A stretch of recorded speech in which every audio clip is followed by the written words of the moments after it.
तो hello guys, आज का अपना टॉपिक है सीकम। और अपन जानते हैं जो सीकम जो है ये लार्ज इंटेस्टाइन का फर्स्ट पार्ट होता है। तो आज अपन इस पूरे सीकम को जो है अच्छे से डिटेल में जानेंगे कि सीकम का क्या क्या फीचर है, क्या क्या उसका डायमेंशन है, उसका रिलेशन क्या है, उसका ब्लड सप्लाई नर्व सप्लाई क्या है। फिर एंड में जो है अपन इलियोसीकल वाल्व के भी बारे में जानेंगे कि ये इलियोसीकल वाल्व क्या होता है। और इस एक्चुअली में इसमें क्या होता है, यूनिवर्सिटी में आपको शॉर्ट नोट लिखने के लिए आता है कि right A short note on caecum. तो फिर मैं आपको एंड में इसके नोट्स भी प्रोवाइड करवाऊंगा और ये भी बताऊंगा कि किसी यूनिवर्सिटी में आपको किस तरीके से लिख के आना है। तो सबसे पहले अगर अपन इसके फीचर में देखें तो अपन को पता है ये जो सीकम जो है ये एक्चुअली में अपना लार्ज इंटेस्टाइन का फर्स्ट पार्ट होता है। फिर अगर अपन इसका सिचुएशन देखें तो ये जो सीकम जो है ये एक्चुअली में अपने राइट इलियक फोसा में सिचुएटेड होता है।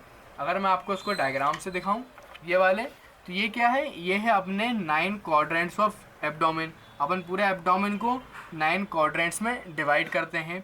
तो यह वाला, ये जो लास्ट वाला है ना राइट साइड में, इसे अपन बोलते हैं राइट इलियक फोसा। तो इसे राइट इलियक फोसा में जो है अपना सीकम प्रेजेंट होता है। और अब यहाँ पे देख पा रहे हो ये क्या है, ये है अपना इंटीरियर इलियक स्पाइन। ये जो पेल्विक बोन है ना उसमें जस्ट ऊपर इंटीरियर में आपका होता है इंटीरियर इलियक स्पाइन। यहाँ से एक लिगामेंट रहता है, उसको अपन बोलते हैं इंग्वानल लिगामेंट। तो ये जो इंटीरियर इलियक स्पाइन है यहाँ से लेकर यह है प्यूबिक क्रस्ट, इसके बीच में एक लिगामेंट होता है। ये अपन ने लोअर लिम्ब में भी पढ़ा था, इसको अपन बोलते हैं इंग्वानल लिगामेंट। और इस इंग्वानल लिगामेंट के लेटरल हाफ में, मतलब कि ये इतना वाले पार्ट, इसके जस्ट ऊपर आपका प्रेजेंट रहता है सीकम। तो ये मैंने आपको इसको डायग्राम से भी बता दिया कि सीकम की सिचुएशन क्या है। ये अपना राइट इलियक फोसा में सिचुएटेड रहता है above lateral half of inguinal ligament. Then मैं आपको इसका कम्युनिकेशन बताता हूँ। और यार से कम्युनिकेशन बताने के लिए मैं क्या करता हूँ, आपको सीकम का 3D मॉडल बता देता हूँ, तो आपको और अच्छे से इसके सारे कम्युनिकेशन याद हो जाएंगे। तो यार अब अगर आप यहाँ पे मेरे 3D मॉडल में देखो तो आपको क्लियरली ये जो है पूरा इंटेस्टाइन दिख रहा होगा। देन यहाँ पे ये आपका होता है स्मॉल इंटेस्टाइन की कॉइल्स। अगर मैं इसको हाइड करूँ और ये है अपनी मेजेंट्री, इसको भी हाइड करूँ तो आपको क्लियरली ये जो है आपका लार्ज इंटेस्टाइन दिख रहा होगा। देन इस लार्ज इंटेस्टाइन में ये वाला जो पार्ट है इसे अपन बोलते हैं सीकम। तो जो सीकम जो है ना, इसका कम्युनिकेशन अगर देखें तो इसका कम्युनिकेशन सुपीरियरली ऊपर के साइड किससे होता है, ये आपका करता है असेंडिंग कोलोन से। तो अब अच्छे से याद कर लेना, सीकम सुपेरियरली आपका कम्युनिकेट करता है असेंडिंग कोलोन से। देन ये सीकम पे जो है एक्चुअली में पोस्टीरियर साइड में आपका जुड़ा हुआ रहता है एक वॉर्म लाइक डाइवर्टिकुलम, उसको अपन बोलते हैं अपेंडिक्स। और यार ये जो अपेंडिक्स जो है ना ये सीकम से भी और ज़्यादा इंपॉर्टेंट टॉपिक होता है। और इसकी वीडियो जो है आपको आई बटन पे इस वीडियो का लिंक मिल जाएगा। मैंने इसके ऊपर वीडियो अपलोड कर रखी है, आप मेरी वो वीडियो भी देख लेना। तो मैंने आपको बताया कि जो सीकम है वो सुपीरियरली कम्युनिकेट करेगा अपना असेंडिंग कोलोन से, पोस्टीरियर मीडियल में वो कम्युनिकेट करेगा अपेंडिक्स से। देन मीडियल में जो है ये एक्चुअली में आपको कम्युनिकेट करता है इलियम से। तो मैंने सारे इसके आपके कम्युनिकेशन बता दिए अपने सीकम के। देन अब मैं आपको एक और चीज़ बताता हूँ सीकम की एक खास बात, कि सीकम का जो डायमेंशन होता है ना यार ये बहुत ज़्यादा इंपॉर्टेंट होता है। क्योंकि जो सीकम है वो अपना 6 सेंटीमीटर लॉन्ग होता है, मतलब टोटल सीकम अपना 6 सेंटीमीटर लॉन्ग होगा एंड 7.5 सेंटीमीटर ये ब्रॉड होता है। तो यार ये बहुत इंपॉर्टेंट है क्योंकि ये ऐसे ऑर्गन बहुत कम होते हैं अपनी बॉडी में जिसकी ब्रेथ जो है लार्जर है अपनी एज कम्पेयर टू लेंथ से। तो अब अच्छे से ये वाली लाइन याद कर लेना। उसके बाद मैं अब आपको बताऊं सीकम का रिलेशन कि जो अपना ड्यूडेनम में सीकम कौन कौन से ऑर्गन के साथ रिलेशन में आ रही है। और उसको फिर से बताने के लिए मैं जो है आपको अपना 3D मॉडल दिखाता हूँ ये वाला। तो इसमें मैं क्या करता हूँ, आपके लिए फ़िल्टर करता हूँ और फिल्टर करके लाऊंगा मसल्स एंड बोन्स। तो अब आपको क्लियर में दिखेगा ये। तो अगर मैं सबसे पहले देखूं तो याद रखना सीकम का जो इंटीरियर रिलेशन जो है वो एक्चुअली में आपका होता है इंटीरियर एब्डोमिनल वॉल से। मतलब सीकम के जस्ट आगे, सबसे आगे क्या प्रेजेंट होता है, आपका प्रेजेंट होता है इंटीरियर एब्डोमिनल वॉल। तो ये पूरी में इंटीरियर एब्डोमिनल वॉल आपके लिए हाइड करता हूँ तब आपको सीकम दिखेगा। तो सबसे पहले इसमें आता है अपना एक्सटर्नल ओब्लिक मसल, देन आपकी आती है इंटरनल ओब्लिक मसल, फिर है रेक्टस एब्डोमिनिस मसल, उसके बाद अपना आता है ट्रांसवर्स एब्डोमिनिस मसल, देन फिर ये आपको दिखेगा ये सीकम। तो ये आपको जो है पूरा सीकम ये दिख पा रहा होगा यहाँ पे।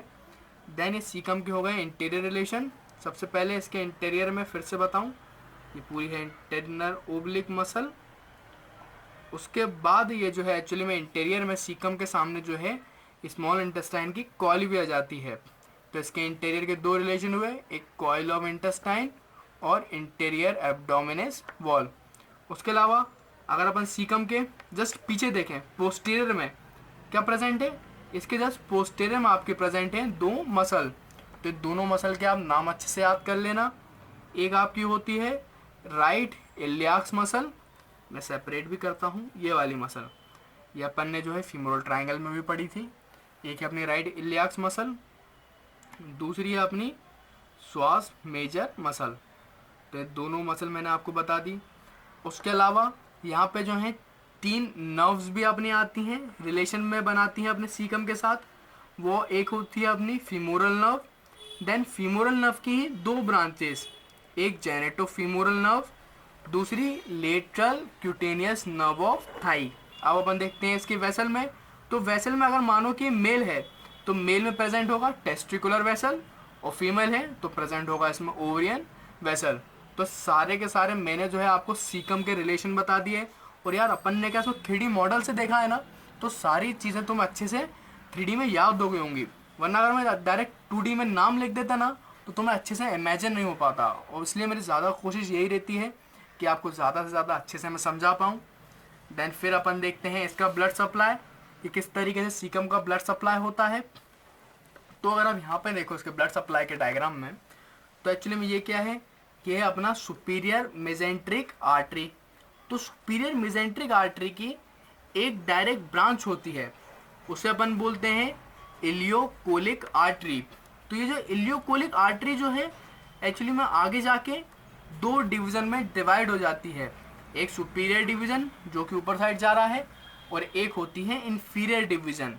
तो जो इन्फीरियर डिवीज़न जो है वो फिर आपको दो ब्रांचेस देता है, एक इंटीरियर सीकल आर्टरी, दूसरी पोस्टीरियर सीकल आर्टरी। और ये दोनों की दोनों फिर जो है अपने सीकम को सप्लाई करती हैं। तो आप अच्छे से याद कर लेना किसकी आर्टरी सप्लाई कौन करता है, ब्रांचेस ऑफ इलियोकोलिक आर्टरी।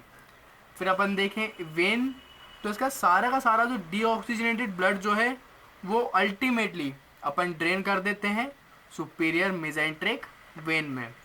फिर अपन एंड में देखेंगे इसका नर्व सप्लाई। इसके सिंपैथेटिक नर्व फाइबर जो हैं वो एक्चुअली में अपने थोरेसिक 11 से लेकर लंबर 1 वर्टिब्रा से आते हैं। वहीं इसका पैरासिम्पैथेटिक नर्व आपकी होती है वेगस नर्व। और यार इसके अंदर दो नर्व सप्लाई क्यों है, सिंपैथेटिक और पैरासिम्पैथेटिक, इसको मैंने डिटेल में अपने ऑटोनॉमिक नर्वस सिस्टम में बता रखा है। और अगर आपके क्या बेसिक्स क्लियर नहीं है ना अपने नर्वस सिस्टम के, तो आपको इसकी लिंक जो है आई बटन पर मिल जाएगी, आप वहाँ पे जा सकते हो। आपको पूरा क्लियर मैंने डिटेल में अच्छे से बताया हुआ है। देन ये पूरा मैंने आपको सीकम बता दिया। देन सीकम में ही आपका एक रहता है इलियोसीकल वाल्व, इसको और अपन अच्छे से डिटेल में देखते हैं। तो मैं आपको यहाँ पे दिखाता हूँ इस डायग्राम में। तो एक्चुअली में क्या होता है, अपना जब सीकम जब कोलोन से कंटिन्यू होता है ना, उस जगह को अपन बोलते हैं इलियोकोलिक जंक्शन। तो उसी इलियोकोलिक जंक्शन में अपना इलियम जो है उस सीकम में ओपन होता है, और जहाँ ये ओपन होता है ना तो वहाँ पे आपका प्रेजेंट रहता है एक वाल्व। इस वाल्व को अपन बोलते हैं इलियोकोलिक वाल्व। अब अगर आप इलियोकोलिक वाल्व का स्ट्रक्चर देखो, एक्चुअली में इस डायग्राम में उसने क्या करा है, जो इंटीरियर सरफेस है ना सीकम की, इसको उसने रिमूव करा, तो अपन इसके इंटीरियर में देख पा रहे हैं अंदर की तरफ। तो अगर आप देखो यहाँ पे इलियोकोलिक वाल्व को, तो इलियोकोलिक वाल्व में आपके रहते हैं दो लिप्स।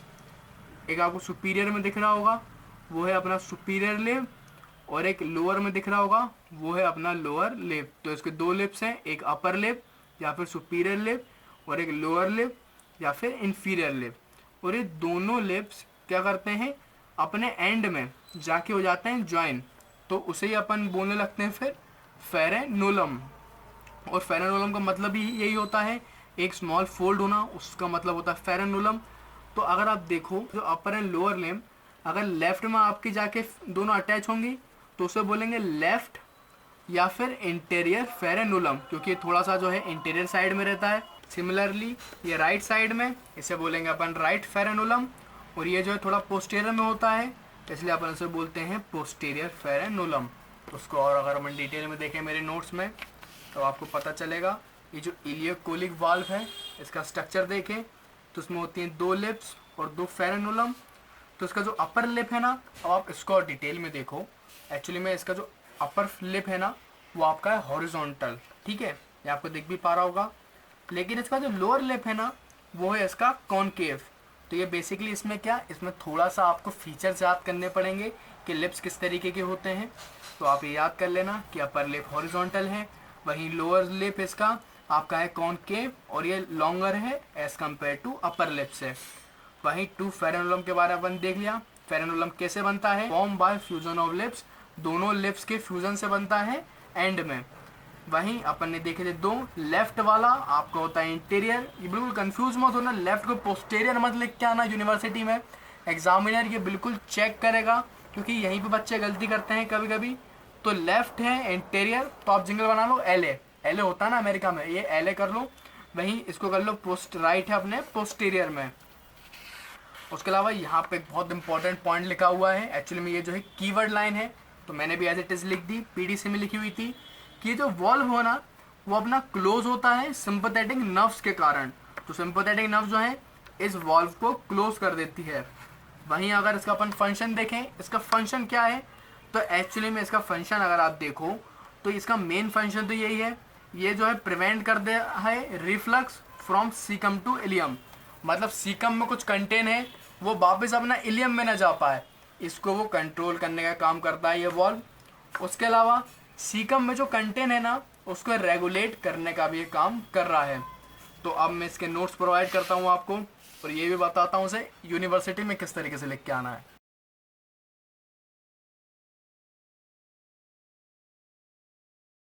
बेसिकली कभी यूनिवर्सिटी में आ जाए ना कि right A short note on caecum, तो तुम्हें करना क्या है, जितने मैं आपको पॉइंट्स बता रहा हूँ ना उसी पॉइंट्स के हेडिंग में लिखना है। आप पैराग्राफ से मत लिखो, आप जितना इसको पॉइंट्स में लिखोगे, मैं आपको पहले भी ये बहुत बार बता चुका हूँ। एक्चुअली में अगर आप मेरे चैनल पर नए हैं तो मैं upper limb, lower limb, thorax, pelvis and half of abdomen पूरा कवर कर चुका हूँ। तो आप मेरे साथ बने रहो, मैं इसी तरीके से सारे एनाटॉमी की वीडियो लाता हूँ। तो मैं उसमें भी तरीका बता चुका हूँ लिखने का कि आप मेनली पॉइंट्स में लिखो ना कि पैराग्राफ में, ताकि एग्जामिनर को अच्छे से समझ में आए। आप पहले फीचर की हेडिंग डालना, देन सारे फीचर के पॉइंट लिख देना, देन डायमेंशन लिखना, और उसके डायमेंशन में ये वाली लाइन बिल्कुल लिखना है यार, ये बिल्कुल की लाइन है, एग्जामिनर चेक करेगा जब आपने डायमेंशन लिखा तब। उसके बाद सारे रिलेशन लिखना, रिलेशन हेडिंग डाल के तुम इंटीरियर लिखना, फिर इंटीरियर के रिलेशन, देन पोस्टीरियर डाल के पोस्टीरियर, और मैंने तुम्हें 3D में भी दिखाया। देन इसका ब्लड सप्लाई, नर्व सप्लाई, और ये एंड में लिखना इलियोकोलिक वाल्व। तो पूरा इलियोकोलिक वाल्व का इंट्रो लिख के इसका स्ट्रक्चर लिख देना, और ये एंड में इसका फंक्शन लिखना मत भूलना यार, फंक्शन लिखना ही लिखना है। तो अगर तुम्हारी मेरी इस वीडियो से हेल्प हुई हो तो मेरी इस वीडियो को करो तुम लाइक, और मेरे चैनल को तुम सब्सक्राइब कर लो, क्योंकि इसी तरीके से मैं सारी वीडियो लाता रहता हूँ। और नेक्स्ट वीडियो अपनी होने वाली है वर्मीफॉर्म अपेंडिक्स पे, और ये वर्मीफॉर्म अपेंडिक्स पे जो वीडियो है ना ये बहुत ज़्यादा इंपॉर्टेंट वीडियो है, क्योंकि जो अपना अपेंडिक्स रहता है पहले तो सीकम पे अटैच है, उसके अलावा वो एक्चुअली में अपना गोल गोल रोटेट करता है। मतलब 11 बजे यहाँ होगा तो 12 बजे वो यहाँ हो जाएगा। तो इसकी सारी लोकेशन और उसे किस तरीके से आपको याद करना है वो सब मैं आपको इस वीडियो में बताऊँगा। तो मेरे साथ बने रहो। Thanks for watching and keep learning.